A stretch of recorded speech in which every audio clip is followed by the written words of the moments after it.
एक नई वीडियो के साथ आज मैं फिर हाजिर हूं, आपका होस्ट दोस्त विक्रांत जोशी आपका स्वागत करता हूं मेरे रिव्यू मास्टर में, जिसमें हम लेके आते हैं वर्ल्ड अफेयर्स और डिफेंस की दिन भर की टॉप खबरें। तो चलिए जान लेते हैं। अपनी सबसे पहली खबर की बात करेंगे तो वो एचएएल की तरफ से निकलकर सामने आ रही है। एचएएल के द्वारा नासिक में अपनी तीसरी प्रोडक्शन लाइन स्टार्ट कर दी गई है। किस चीज़ की?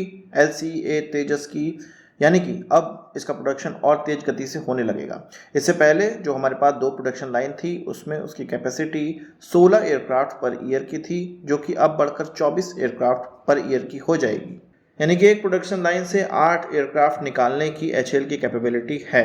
यहाँ पर जो तीसरी प्रोडक्शन लाइन इसलिए ज़्यादा महत्वपूर्ण मानी जा रही है कि तेजस MK1A का जो नया ऑर्डर मिला हुआ है एचएएल को, उसको कंप्लीट करने के लिए इतनी प्रोडक्शन लाइनों की आवश्यकता है, अगर इसको समय पे उनको कंप्लीट करना होगा, क्योंकि 2026 तक उनको सारी क्वांटिटी डिलीवर करनी है।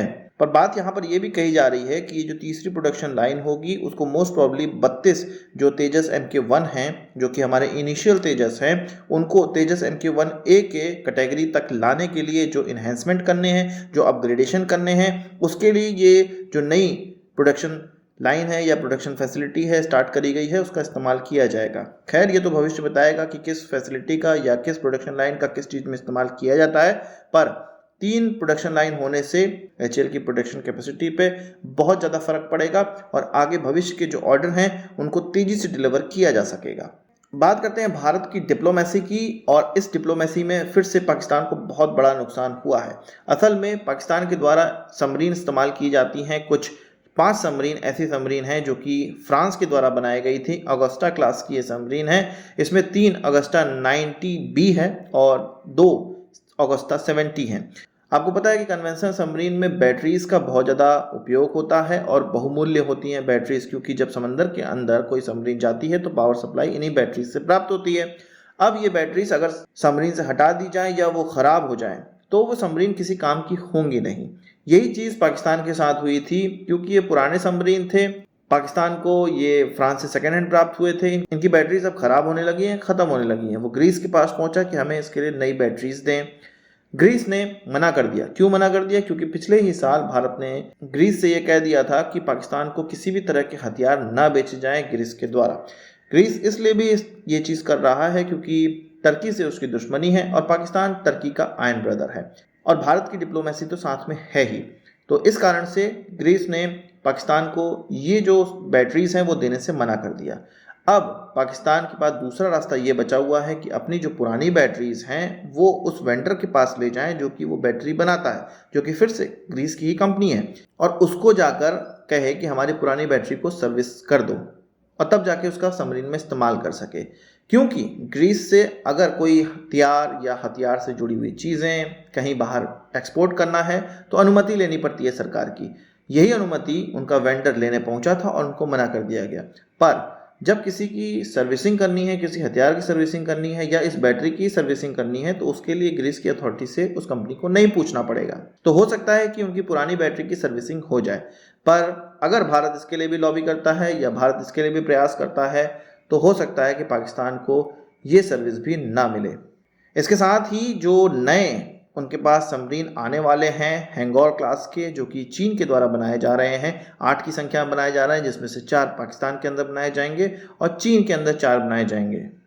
तो वो भी डिले होने की संभावना है, और ये इसलिए डिले हो रहा है क्योंकि इसका जो इंजन है वो फिर से वेस्टर्न कंट्रीज से उनको मिलने वाला है, उसके कंपोनेंट वेस्टर्न कंट्रीज से मिलने वाले हैं। वेस्टर्न कंट्रीज चीन को किस प्रकार से बिहेव कर रही हैं वो आप लोग जानते ही हैं, और अगर चीन के द्वारा इसको पाकिस्तान के लिए खरीदा जा रहा हो तो और भी बुरा बर्ताव हो रहा है। इसलिए पाकिस्तान के पास अपनी सबमरीन की फ्लीट को मेंटेन रखना और भारत का मुकाबला करना ये बहुत ही ज़्यादा टफ होता चला जा रहा है पाकिस्तान के लिए। ये जो पुराने 5 सबमरीन थे वो तो समझ लो एक तरह से काम योग्य अभी बचे ही नहीं हैं। हाँ, आप ये कहेंगे कि हमें पाकिस्तान से तो कंपैरिजन नहीं करना चाहिए। सही बात है, पाकिस्तान से कंपैरिजन नहीं करना चाहिए, पर पाकिस्तान चीन की B टीम है। अगर हमें A टीम को हराना है तो B टीम के मद्देनज़र भी हमें काम करते रहना पड़ेगा। अगर हमें चीन से लोहा लेना है तो पाकिस्तान को सर उठाने से पहले ही कुचलना पड़ेगा उसके फन को, और उसकी जड़ों को ही काटते रहना पड़ेगा। तो वही चीज़ भारत कर रहा है। बात करते हैं रोल्स रॉयस की। आपको पता है कि AMCA के लिए या तेजस MK2 के लिए रोल्स रॉयस और GE अपने अपने इंजन सामने रख रही हैं और दोनों ही कह रही हैं कि भारत के लिए वो इंजन डेवलप करेंगे, भारतीय एयरक्राफ्टों के लिए इंजन डेवलप करेंगे, और भारत को लुभावने ऑफर दे रही हैं। जहां जीई का ये कहना है कि वो एक सब्सिडरी बनाएंगे भारत के अंदर, और most probably intellectual property right Bharat को नहीं मिलेगा, क्योंकि जो आईपी राइट होगा वो इसी सब्सिडरी के पास होगा। हाँ, भारत की जो एमएसएमई हैं, जो प्राइवेट सेक्टर्स हैं, उनको उनके छोटे छोटे वेंडर बनेंगे और उनको बहुत ज़्यादा फ़ायदा इससे मिलेगा। पर जो आईपी राइट है, आईपी राइट का मतलब अगर ये इंजन हम किसी तीसरी कंट्री को बेचना चाहते हैं अपने एयरक्राफ्ट में लगा के, मान लो AMCA को किसी देश ने खरीदा, उसमें ये इंजन लगे होंगे, तो उस इंजन को बेचने के लिए हमें फिर से GE से या अमेरिका से पूछना पड़ेगा, और ये चीज़ किसी भी देश के लिए बहुत ज़्यादा बुरी होती है। तो IP rights most probably GE के केस में नहीं मिलने वाला। रोल्स रॉयस ये कहा है कि हमको अब लाइसेंस प्राप्त हो गया है, एक्सपोर्ट लाइसेंस प्राप्त हो गया है कि भारत को हम बेच सकते हैं और हम पूरा टेक्नोलॉजी ट्रांसफ़र करेंगे।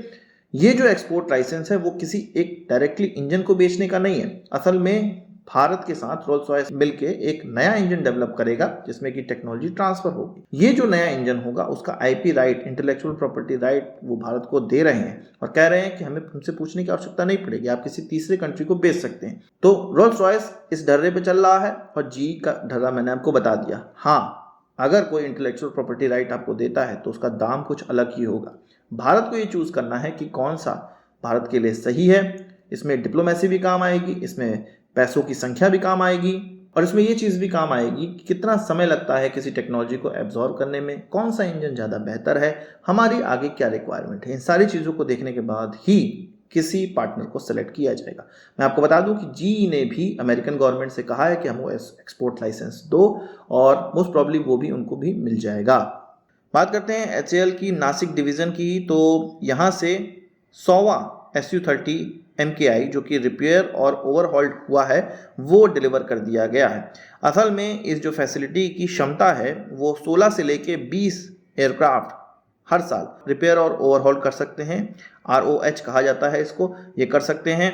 तो इसमें वो 100वें एयरक्राफ्ट तक अब पहुंच चुके हैं। असल में जो हमारा Su-30 MKI है वो 2001-2002 में इंडक्ट होना स्टार्ट हुआ था। उस समय के जो एयरक्राफ्ट हैं वो धीरे धीरे पुराने हो गए, उनको रिपेयर और ओवरहॉल की आवश्यकता पड़ती रहती है, नए एयरक्राफ्टों को भी पड़ती रहती है। इनकी सर्विसिबिलिटी बनाए रखना भी बहुत मुश्किल होता है, क्योंकि इनके जो कंपोनेंट हैं वो बहुत से रशिया से भी आते हैं और कुछ HAL में भी बनाए जाते हैं। तो HAL का इसमें बहुत बड़ा योगदान रहता है इस फ्लीट को मेंटेन करने के लिए। इसी फ्लीट को मेंटेन करने की कड़ी में उन्होंने 100वें एयरक्राफ्ट को रिपेयर और ओवरहॉल कर दिया है। बात करते हैं आर्मी, नेवी और एयरफोर्स को जो इमरजेंसी प्रोक्योरमेंट की जो पावर दी गई है उससे रिलेटेड खबर की। इसको 6 महीने के लिए और ज़्यादा बढ़ा दिया गया है। उरी अटैक के बाद 2016 के बाद आर्मी को सबसे पहले इस प्रकार की इमरजेंसी पावर दी गई थी, जिसमें कि 300 करोड़ रुपए के किसी भी प्रोजेक्ट को, किसी भी प्रोजेक्ट को वो अप्रूव कर सकते थे और इमरजेंसी प्रोक्योरमेंट के तहत खरीद सकते थे। इसमें जो ब्यूरोक्रेटिक डिलेज होते हैं उसको कम करने की कोशिश की गई थी और जल्द से जल्द प्रोडक्ट को खरीदने का प्रयास किया गया था। इसी तरह की चीज़ जब LAC पे हमारा कॉन्फ्लिक्ट हुआ है चीन के साथ, तब भी इमरजेंसी प्रोक्योरमेंट की पावर दी गई, अब तीनों सेनाओं को दी गई थी। फिर से इसको 6 महीने के लिए बढ़ा दिया गया है, क्योंकि ऐसे 100 से ज़्यादा प्रोजेक्ट्स हैं जिन पर साइन करना है, पर वो कॉन्ट्रैक्ट अभी अंतिम रूप तक नहीं पहुंचे हुए हैं। इनको अंतिम रूप तक पहुंचने में अभी कुछ 4-5 महीने, 2-3 महीने, कुछ 6 महीने तक का समय लग सकता है। इसलिए अगर ये पावर अभी समाप्त कर दी जाएगी तो ये प्रोजेक्ट आगे नहीं बढ़ पाएंगे। तो इनकी साइनिंग तक 6 महीने के लिए और इस पावर को बढ़ा दिया गया है। सरकार को अगर लगेगा कि और ज़्यादा क्षमताएं देनी हैं तो वो भी आगे क्षमता सरकार दे सकती है। इस प्रोक्योरमेंट के तहत बहुत से ऐसे सामान खरीदे जा रहे हैं जिसमें 60% से ज़्यादा भारतीय सामान या इंडिजिनस सामान लगा होता है और ये त्वरित गति से भारत के पास आ पाती हैं। बहुत से ऐसे छुटपुट सामान हैं जिनको कि बहुत बड़े प्रोक्योरमेंट में अगर खरीदा जाए तो बहुत ज़्यादा समय लगता है, डिले लगता है, 2-2, 3-3, 4-7 साल का समय लग जाता है। इनको विदिन 6 मंथ, विदिन 1 मंथ हम लोग खरीद पाते हैं इस इमरजेंसी प्रोक्योरमेंट के तहत, क्योंकि इसमें छोटी क्वांटिटी में भी सामान खरीद लिया जाता है। तो आज की इस वीडियो के लिए बस इतना ही। आशा करता हूँ कि वीडियो पसंद आएगा, आप इसको बड़ा हमसे जरूर देंगे। इस वीडियो से सवाल सुझाव हो कमेंट बॉक्स में ले जाइएगा और यदि आपने हमारे चैनल सब्सक्राइब नहीं किया उसे भी कर लीजिए, क्योंकि हम इस प्रकार की वीडियो लाते रहते हैं। नमस्कार, थैंक यू, जय हिंद।